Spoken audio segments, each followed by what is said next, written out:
Tremendous change can start with one small act. Something as small as a broken window. That broken window can be one act of crime, one act of neglect, one act of hate. One broken window opens the door to many more, and the shattered glass at this house starts to shout the self-fulfilling story of a broken street. Before we know it, reality begins to bend around this new perception. This distorted environment starts producing refuse it never had before. Value drops. Poverty rises, homelessness moves in. Broken homes and families, abandoned wives, mothers and children. Gangs, violence, murder, and a drug epidemic taking more lives than we can count. Word begins to spread from conversations to a headline to a full-blown narrative. And finally, we're branded with the ugly nicknames and a repulsive reputation. The condition of the street spread to the block, transmit to the community, and infect the entire city. And from one broken window, we're now left with a broken city. Well, tremendous change can start with one small act. So that's where we start. With small, singular acts of goodness. We fight neglect with care. We combat crime with service, and we battle hate with love. We mend, repair, rebuild, one window at a time as God's hands, and with Him on our side, we serve, give, and live for our city, believing that the tides can and will be reversed, believing that we are the catalyst that transform this city, healed, mended, restored, made new. We stop the trash talk, flip the script, change the conversation. We rewrite the headlines and recreate the reputation our city will carry. God is for our city, the church is for our city, and we are for our city. So what is the literal or figurative broken window that breaks your heart? There's got to be something.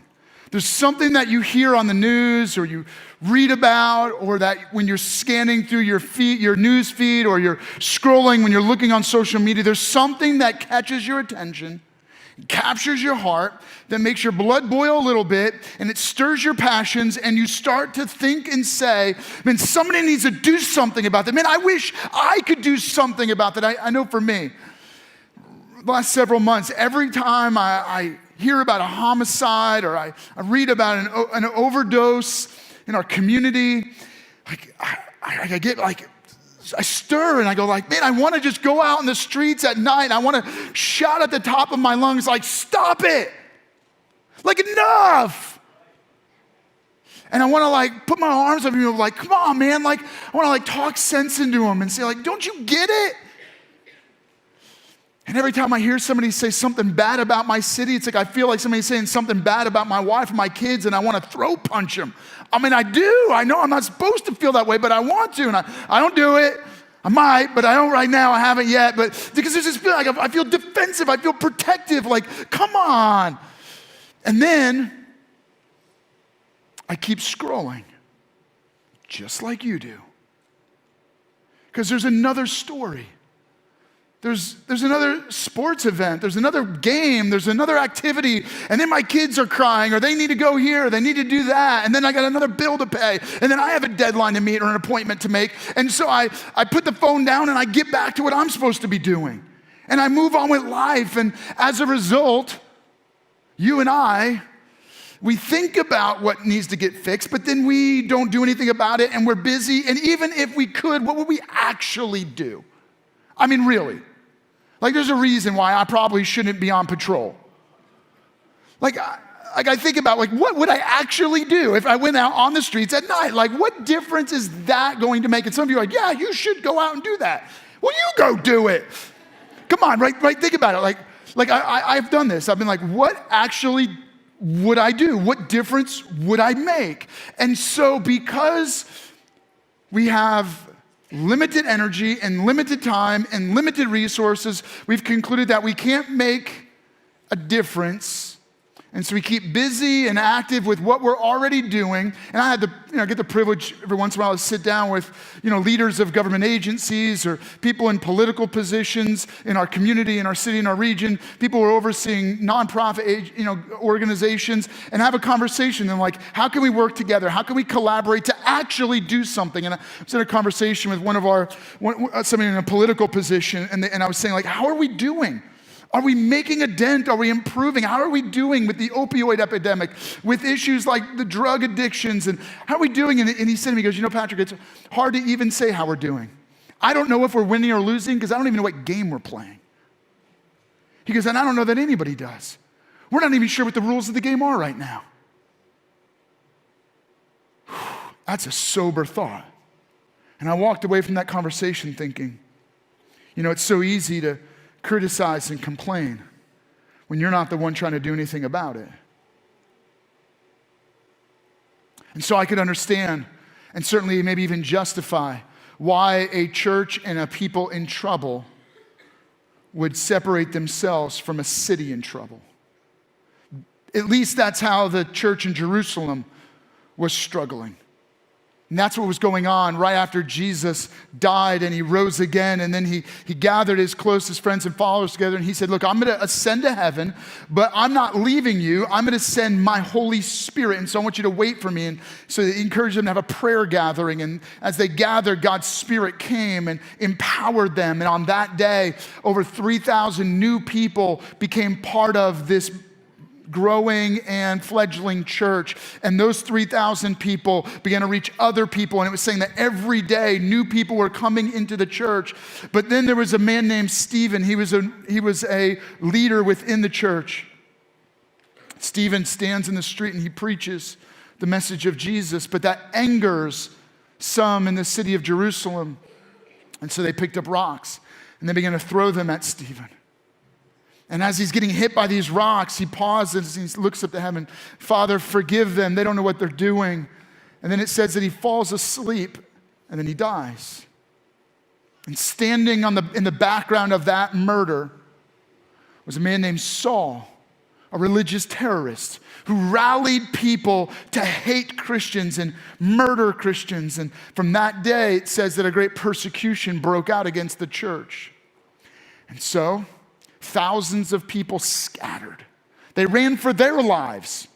And it says, the history records that from the city of Jerusalem, pockets of people went out into hiding in the hills and hiding in the mountains. They left their homes, they left their jobs, they left their community, and they ran to hide, ran to escape. And some of them went to other cities and other towns, and they started other little churches and other little gatherings, but most of them in hiding. But the leaders of the church, the key leaders, the apostles, they stayed in Jerusalem and they continued to preach. They continued to lead. They continued to tell the community about Jesus even under great threat. James was the pastor of the church in Jerusalem, and he had a heart and a burden for the people that were in the church that had ran for their lives and run from trouble. And so he wrote a letter to them. He wrote a letter to challenge them, to encourage them. I know you've run from trouble, don't forget, you can't hide from it for long. I know you think that you can escape, and by escaping, that's somehow going to protect your life, but I want to challenge you to don't become a quiet, hidden believer. I want you to become a loud person filled with love. I want you to become bold in your faith. And so he writes them this letter, and we have that letter. It's captured in the Bible. It's toward the end of the Bible. It's written by James, the brother of Jesus, around 45 AD. So you're thinking, just over a decade after Jesus died and rose again.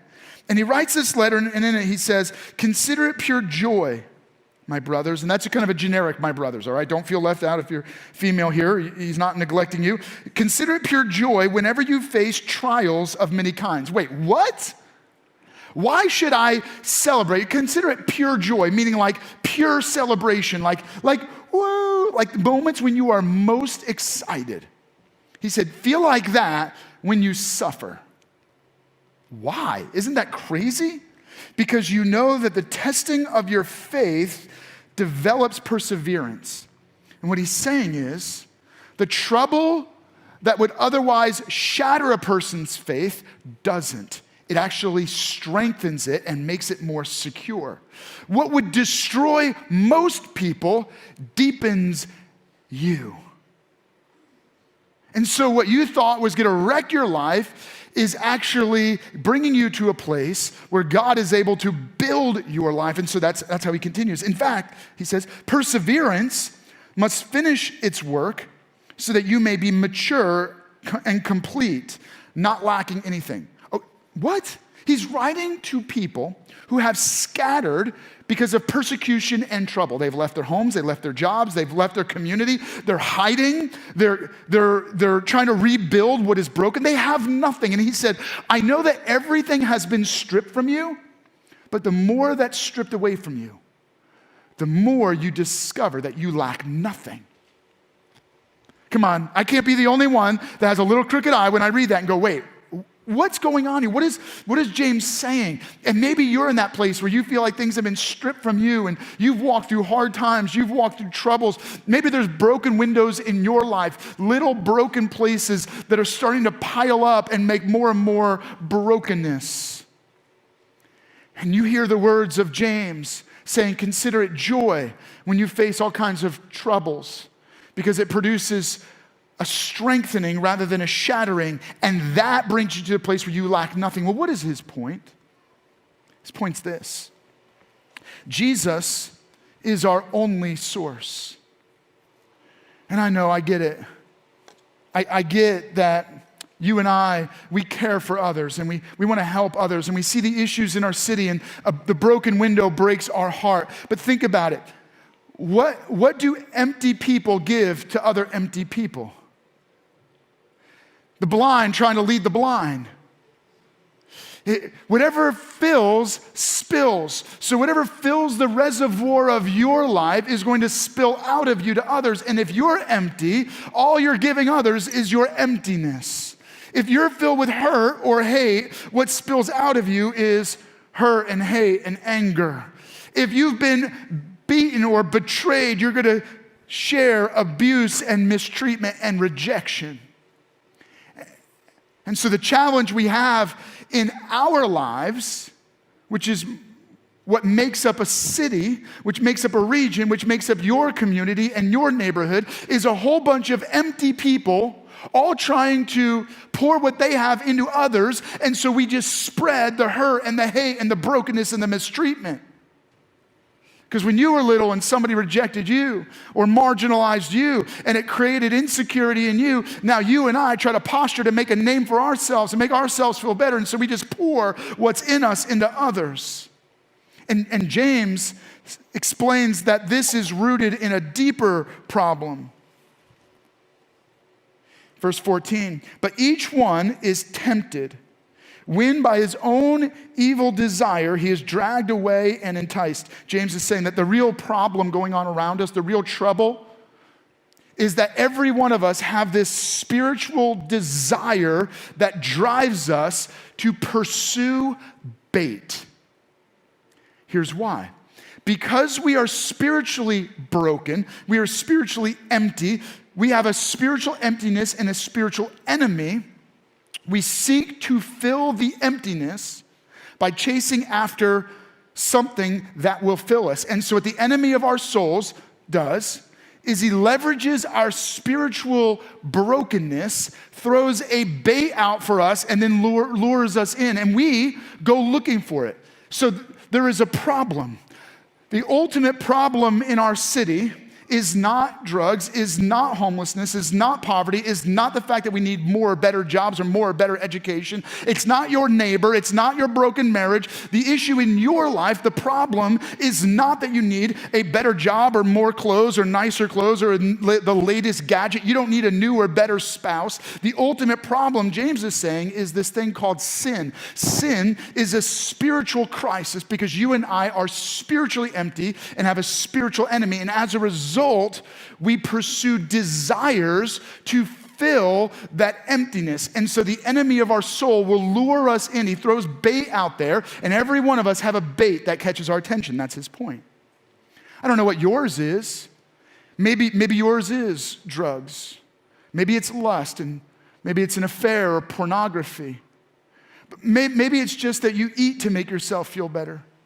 Or maybe you use entertainment to satisfy yourself, to numb the pain.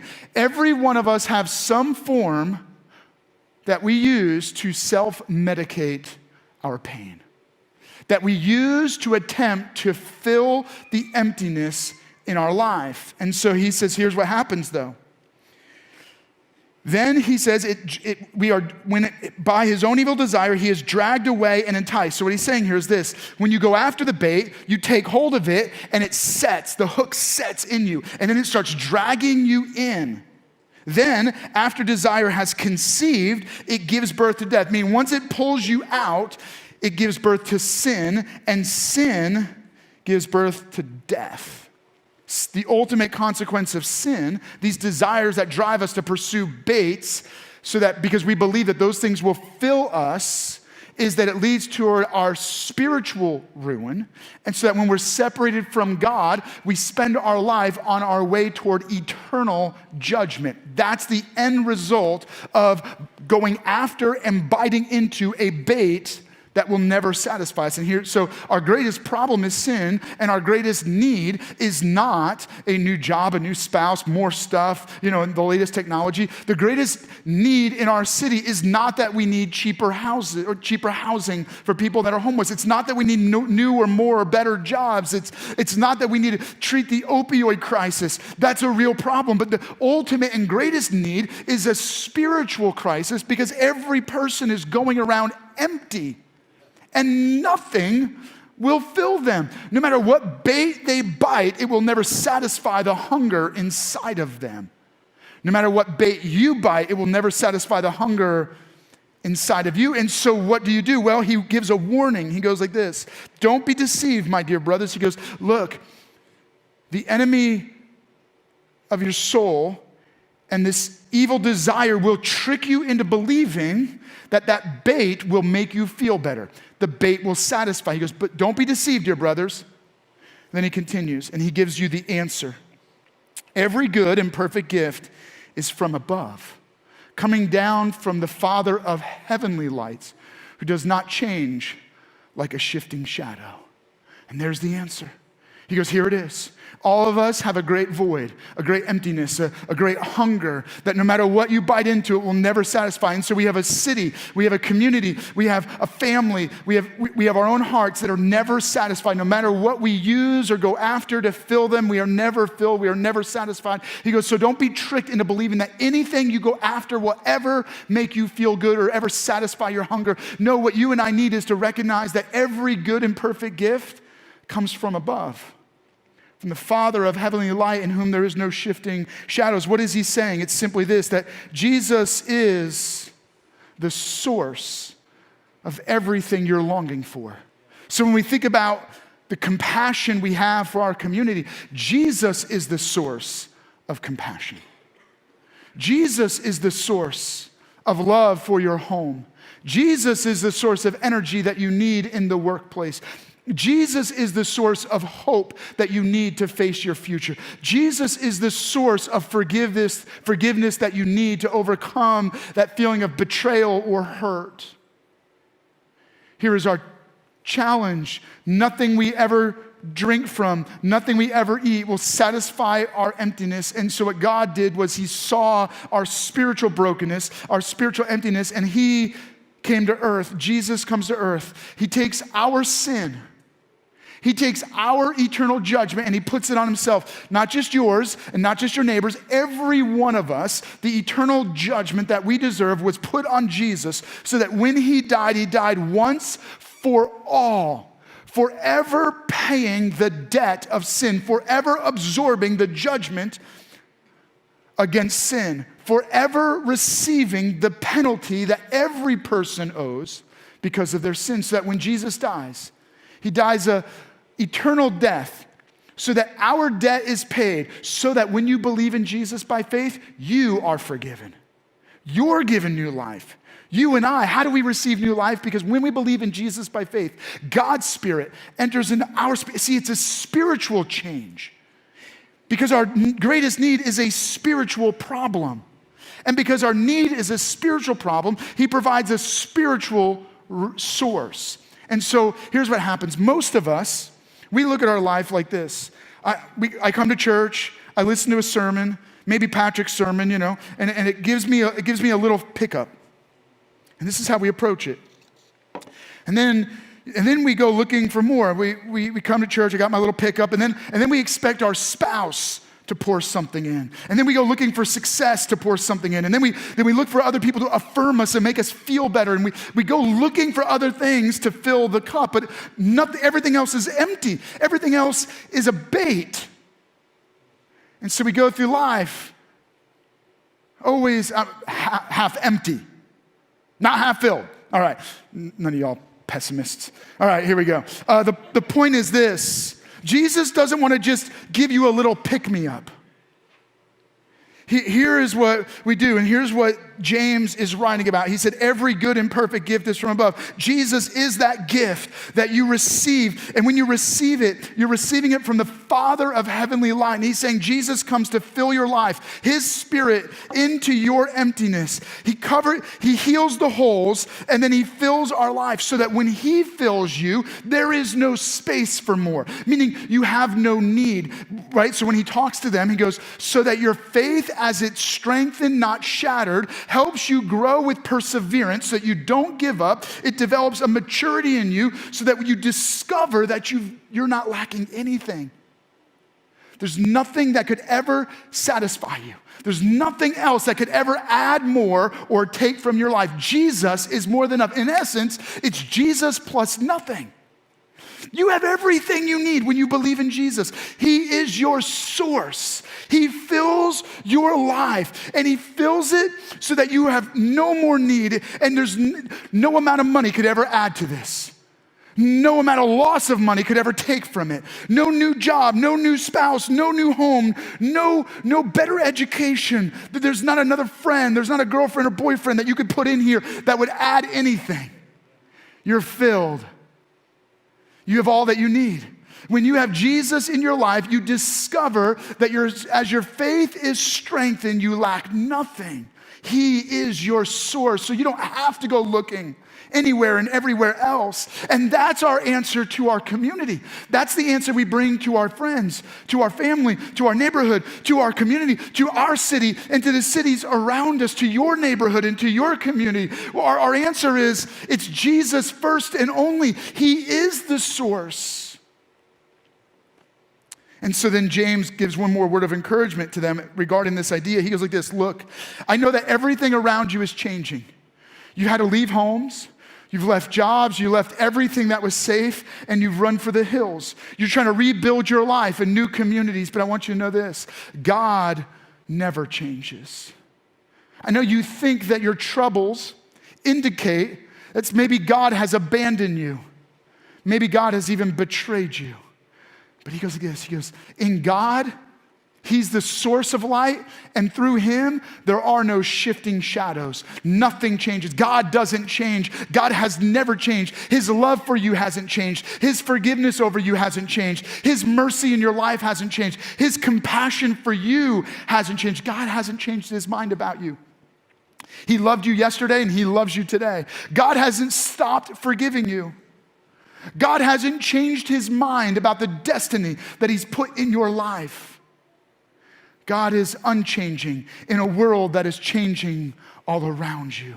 So then he goes like this, he goes, when you are filled with Jesus as your source of love, your source of forgiveness, your source of mercy, your source of compassion, then and only then can you take the next step. And this is why as we start a series called For Our City, where we're talking about how you and I are responsible to be for our city, for our communities, for our neighborhoods, for our family, for our schools, for our workplaces.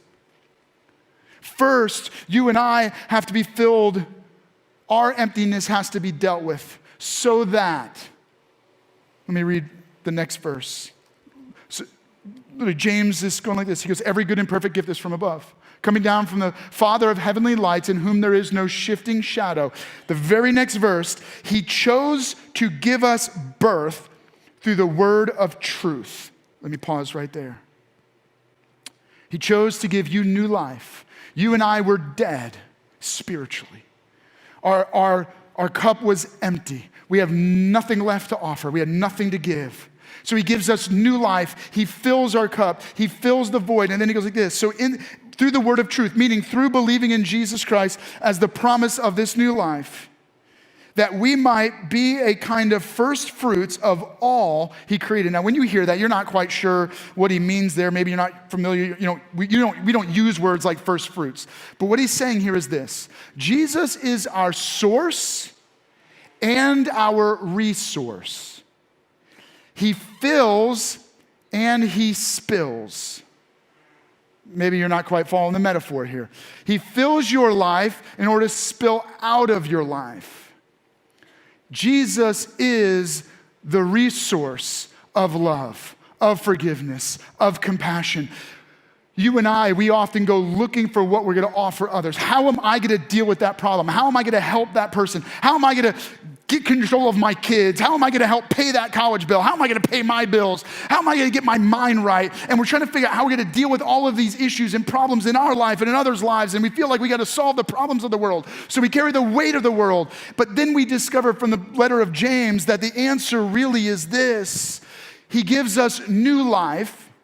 He fills us through Jesus so that he can spill through us. I was talking about how you can't turn to your spouse to fill your cup because they'll only offer you out of their emptiness and their hurt and their pain. You can't use success to fill you up because success is an empty bait. You can't use education. You can't use the latest fashions or the latest gadgets. You can't use anything or anyone to fill your cup except the source of Jesus Christ. But here's what Jesus wants to do in your life. You see all these things around you. Maybe it's your spouse. Maybe it's your kids. And what Jesus does is he fills in order to spill, right? Now, I know you're all thinking, how are we going to clean this up? I don't know. Right? He fills to spill. What James is saying is this. He's making this point. You are the building block. The word first fruit that he uses is a Greek word that speaks to the idea of city building. Rebuilding an entire city. And he's making this point. If God's going to rebuild a city, he's going to start with building blocks. You are the first building blocks in order to rebuild a city. You're the first step in rebuilding the whole thing. And so what does he say? He goes like this. So what God does is he fills you through Jesus Christ, and then he spills out of you in order to impact others. You are the first step in changing the world.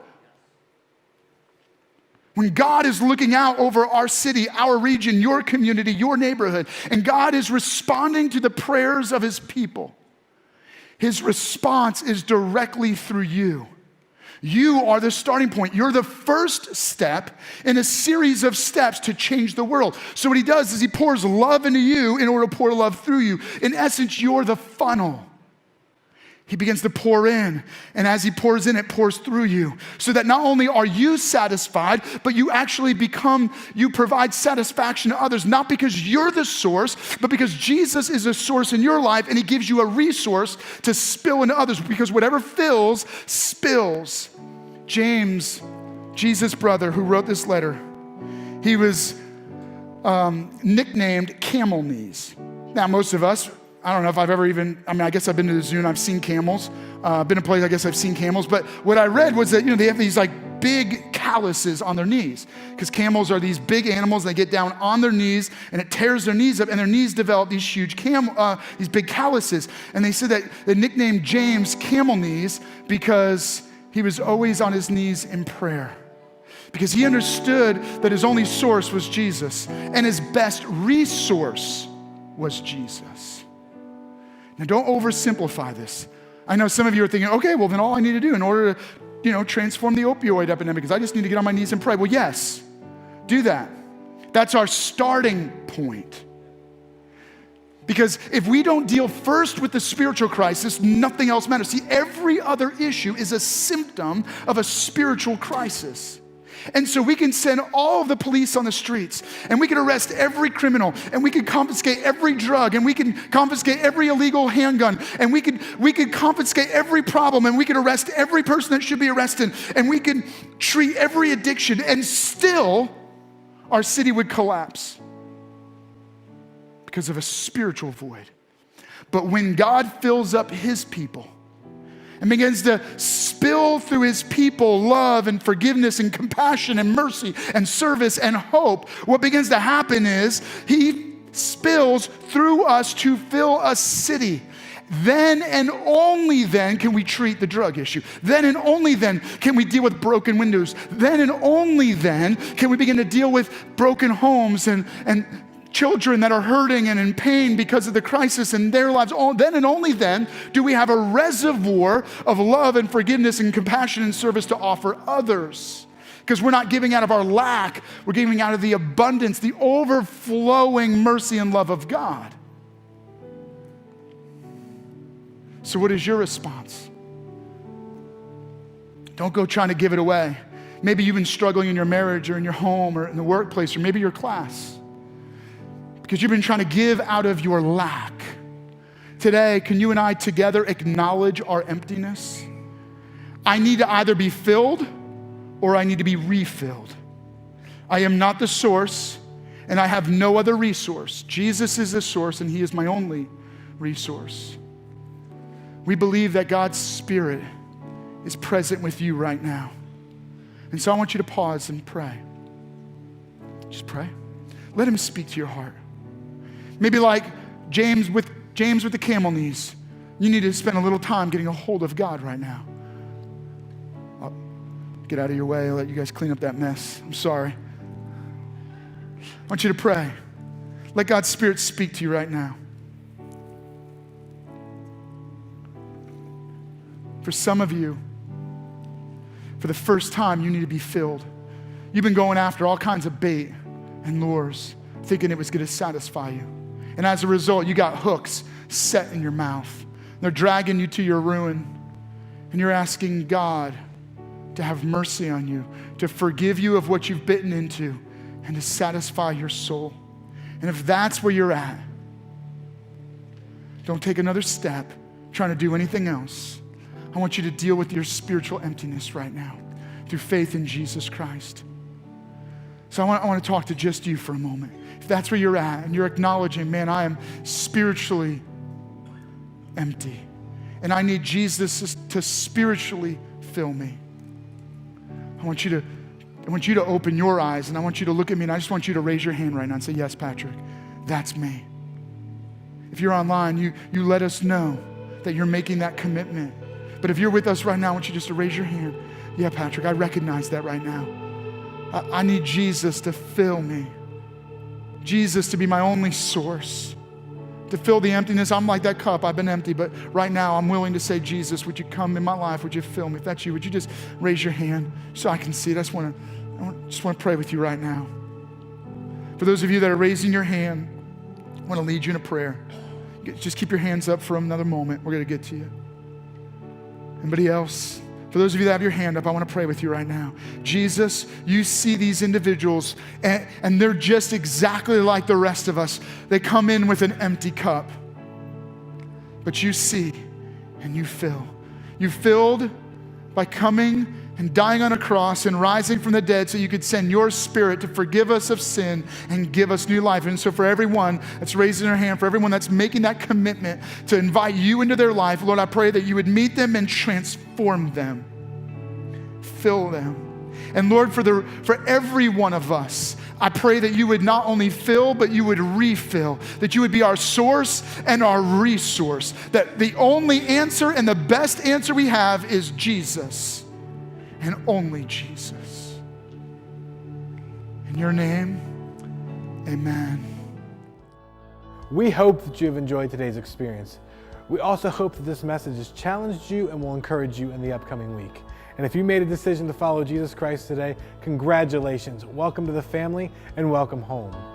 One of the most important first steps that you can take is by letting us know. You can click the prayer tab or you can visit us at lifehousechurch.org.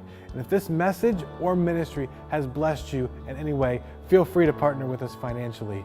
You can click on the Give tab, or you can visit our website and click Give.